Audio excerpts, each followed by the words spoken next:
So we're going to use DMC floss to show this. So this is a 6-strand floss. I would always pull from the bottom there where you see the number, pull straight from there. It'll keep you from so many knots and tangles.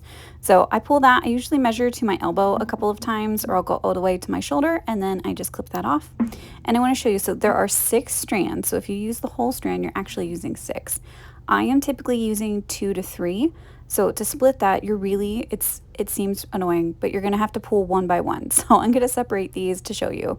So I'm going to pull out one, and you're really going to do that just by grabbing it. So you can see there's 6 there. I'm going to grab one and then just pull through. And I'm going to do that. I'm going to separate all of these. But like I said, typically I'm going to pull like 2 or 3 of these, and then I will bundle it back together. So I'm going to pull another one here, and then I will show you how to put that back together and then also thread the needle. So I'm literally just going to grab the other one and then knot those together. So I do typically work with knots. So I'm going to knot one end, and then I'm going to thread the opposite end. So I'm going to take these two, I'm going to knot them. Usually I'm doing a double knot. So we'll do a couple of those here, and then I'll show you how I typically thread my needle for floss. So on the opposite end, so we want it to catch with the knot, and then we're going to use the opposite end with our needle.